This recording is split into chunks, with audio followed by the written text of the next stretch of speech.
अस्सलाम वालेकुम। आज हम पढ़ेंगे कि नमूनिया क्या है, इनके अलामात कौन से हैं, test, treatment, types, classification, complication और काजेज़, ये सारे आज इस टॉपिक में हम पढ़ेंगे। सबसे पहले नमूनिया क्या है। निमोनिया एक ऐसी इन्फेक्शन है जो कि फेफड़ों के एल्वेलाई में पिप्स पैदा हो जाता है। इस अमल को नमूनिया कहा जाता है, जिसकी वजह से खांसी, बुखार, सांस लेने में रुकावट पैदा होती है। ज़्यादातर ये बीमारी सर्दियों में होती है, जो कि 2 साल से कम उम्र बच्चों में या 60 साल के बुज़ुर्गों में ये बीमारी पाई जाती है।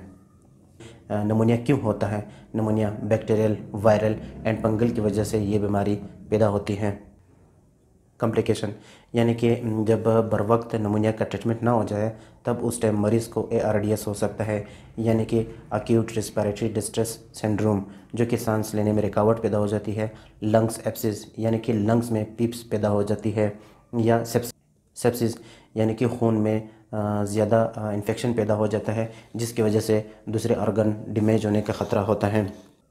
चौथे नंबर पे रेस्पिरेटरी फेलर यानी कि रेस्पिरेटरी फेलर हो जाता है। इसी तरह इनके टाइप्स पढ़ेंगे।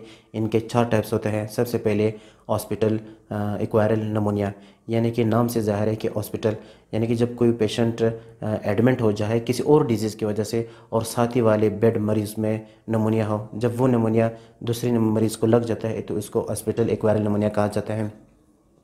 दूसरे नंबर पे कम्युनिटी एक्वायरल नमूनिया, यानी कि कम्युनिटी से ज़ाहिर है कि माशरे से, यानी कि कैंटीन से, स्कूल, कॉलेज या किसी रिश्तेदार के घर से जब वहाँ पे उसको बंदे को नमूनिया हो जाता है तब इस अमल को कम्युनिटी एक्वायरल नमूनिया कहा जाता है।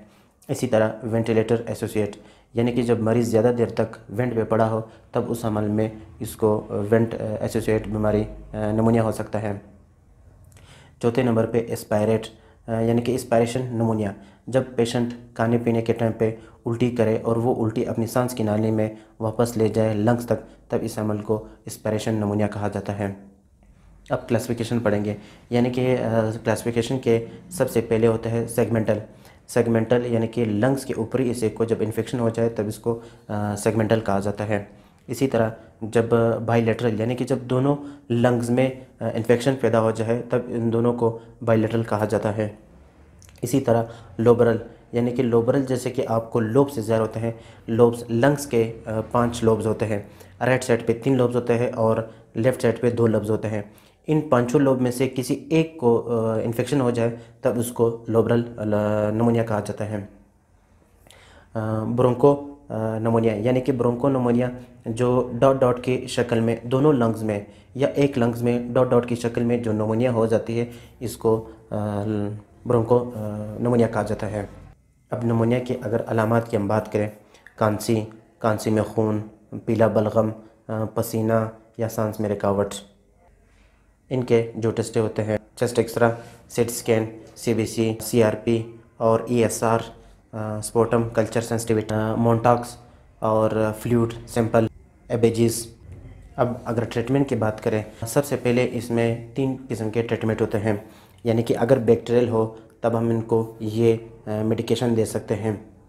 अगर बैक्टीरियल ना हो, वायरल हो, तब हम उस सूरत में इनको ये मेडिकेशन दे सकते हैं। और पंगल जो है ना, इसी तरह पंगल बहुत कम मरीज़ों में पाया जाता है। अगर फिर भी पंगल हो जाए तब उस अमल में हम इसको ये मेडिकेशन दे सकते हैं। और साथ साथ में हम उसको oxygen, nebulise, multivitamin, chest physiotherapy, NG, IV fluid और स्टेरॉइड, पैरास्टामोल, चेस्ट फिजियोथेरेपी और सिरप म्यूकोनल दे सकते हों। अगर टॉपिक आपको पसंद आ जाए तो लाइक, शेयर एंड सब्सक्राइब करें।